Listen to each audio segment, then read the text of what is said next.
In Daniel chapter 4, we were talking about Nebuchadnezzar being humbled by the Lord and him understanding that God Almighty is the most powerful, and he's starting to worship the Lord. But when we come to chapter 5, we all of a sudden see another character called Belshazzar. We haven't seen him before. This Belshazzar is supposed to be the king that became a successor to Nebuchadnezzar. There are records showing that Belshazzar was Nebuchadnezzar's daughter's son, and that is why in this chapter many places it is mentioned by Daniel and also the queen, who is Belshazzar's mother, about Nebuchadnezzar as your father. And that is what the records are showing. With that understanding, let us proceed what happened here. So Belshazzar became the king. Belshazzar was the son of Nabonidus, and he became the king of this kingdom by killing the previous king. And after that, Nabonidus gave his kingdom to his son Belshazzar, and he became the king. And one day Belshazzar the king was giving a very great feast to the princes and the noblemen of the country, with the princess' wives and their concubines, of course. That was the civilization at that time. And they all were drinking. And in verse 2 we read that Belshazzar, while he tasted the wine, commanded to bring the golden and silver vessels that his father, that means his great father, his grandfather, Nebuchadnezzar, has brought from Jerusalem. See, let us understand something here. When he tasted the wine, when he drank the wine, he said, "Let us bring the vessels from Jerusalem so that we can drink in it. Let us bring the golden vessels that is dedicated for the service of God, so that we can drink and enjoy." And they drank and enjoyed, and also they praised and worshipped idols made of gold and silver and brass and iron and so on. See what happens here? He never ordered these vessels to be brought for this particular party in advance. He ordered this to be brought in after he got drunk. There's a lesson that we need to learn from here. Drinking, any kind, any much of it, will impair your ability to decision making, and it also most of the time persuades you to forget about God and godly things. And it's drinking and becoming unconscious and all those things that come with it is a worldly thing, so that it does not care for the holy things. So the vessels were bought, and they drank in it, and they enjoyed in it. So while they were enjoying the party, they were having all kind of fun, I would think. God also decided to add something to the party. The king was sitting, the lampstand was in the middle of the hall, that usually how they arrange those things, and against the lampstand, so that the king can see it is in front of him, a hand appeared and started writing some words. And the king had never seen anything like that before. So he was very annoyed by this. In verse 6 we read that the king's countenance was changed and his thoughts troubled, so that his joints and his loins were loosened and his knees smote one against another. His joints were loosened. He became strengthless. He didn't have any strength at all left in him, and his knees started to shake and hit each other. So much terrified he was by seeing this hand appearing all on a sudden on the wall and writing. Immediately the king called for all the magicians and all the wise men that they always used to do, but nobody could interpret, nobody could read. That means the writing still was there on the wall. Only the hand has gone. So the writing was still there. These people looked at it, and it is written in a foreign language, in another language that they don't understand. So they said, probably there's no way that we could interpret this. God is a God who will give you what you deserve immediately.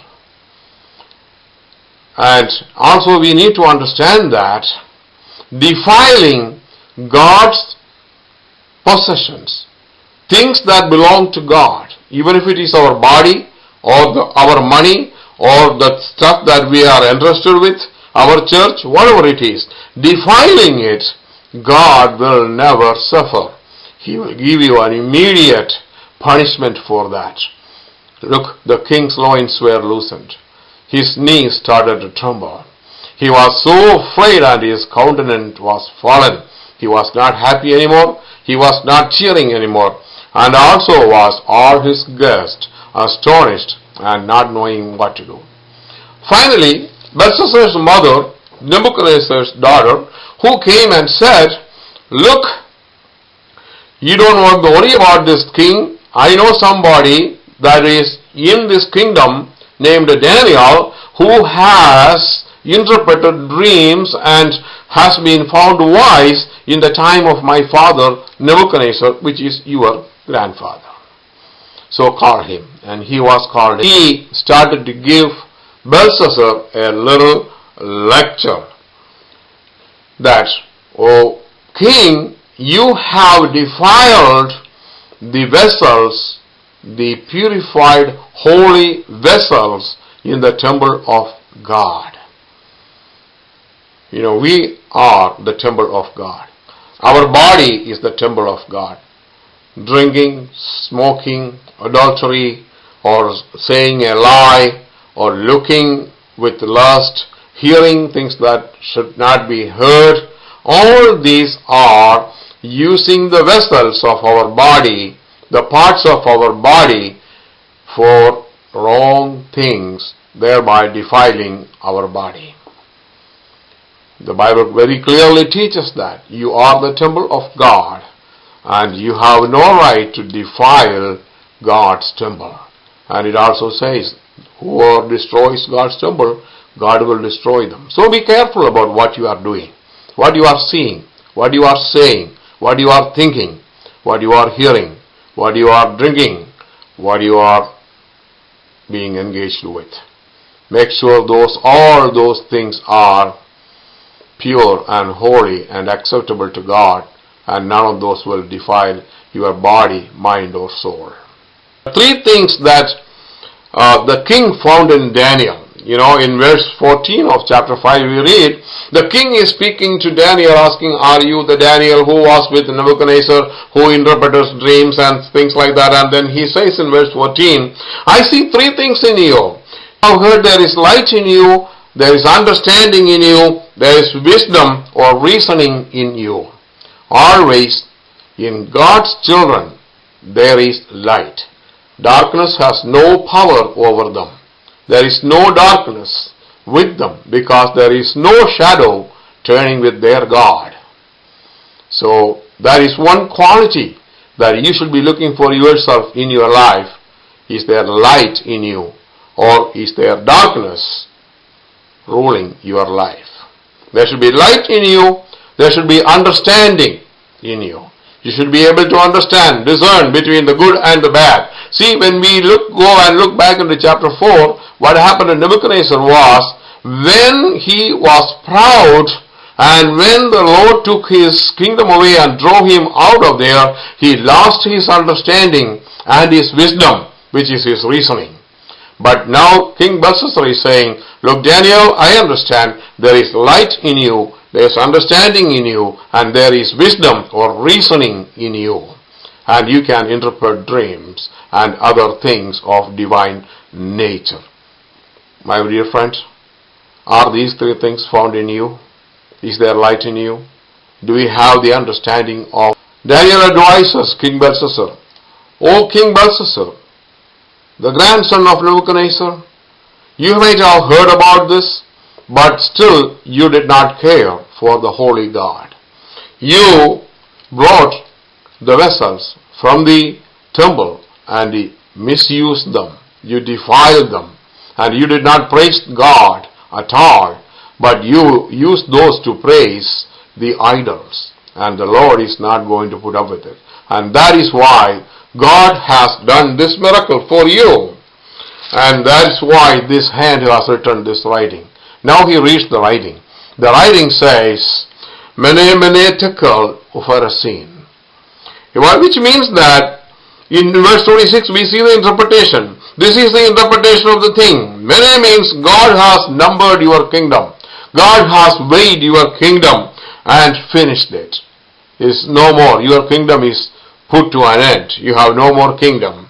Tekel means you are weighed in the balance and found to be lightweighted, found to be not enough, and you are not good enough for the Lord to sustain you anymore because you did not measure up to God. My brother, if the Lord will weigh you today, would you measure up to God's pressure? Would you measure up to God's will?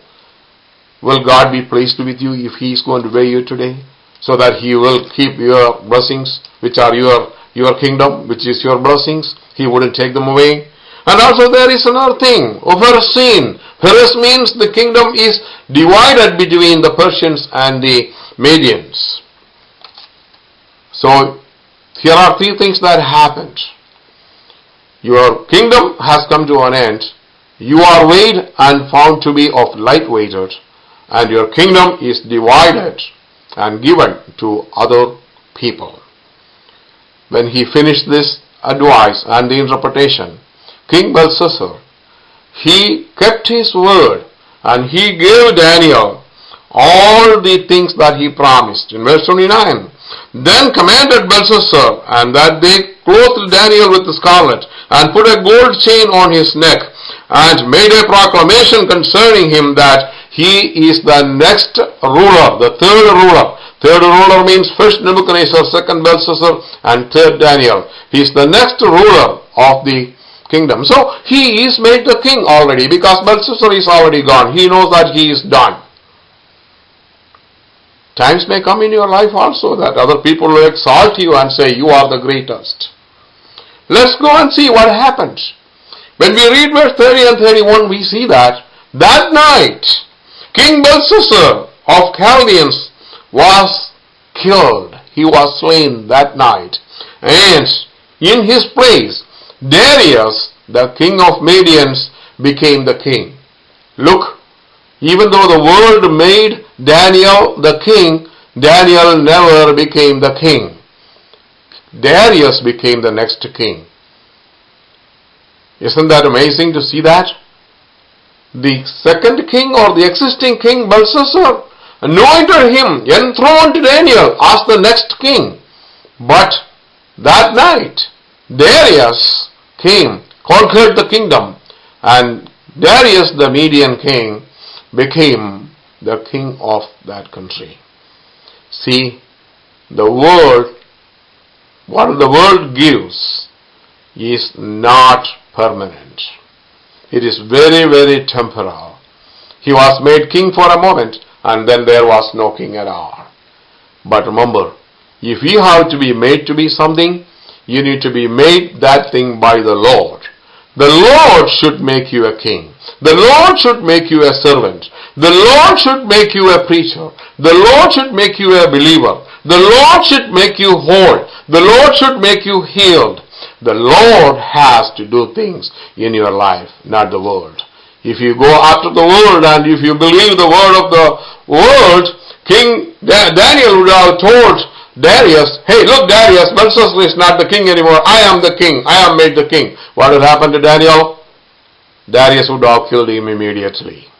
So if you go in the ways of the world, and if you work with them, if you play the game with them, if you accept their advice, you will be no more. You will be killed.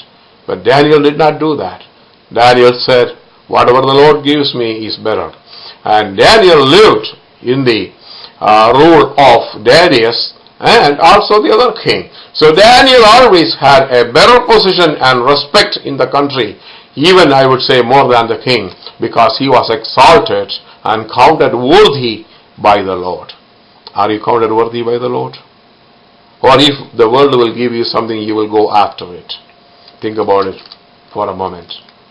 Mene mene tekel upharsin. Are you weighed and found to be still wanting or of less weight. Let that not be your case. If it is, come to the Lord and confess. Bend your knees, shed some tears. The Lord will take you back and make you His child one more time. May God bless you.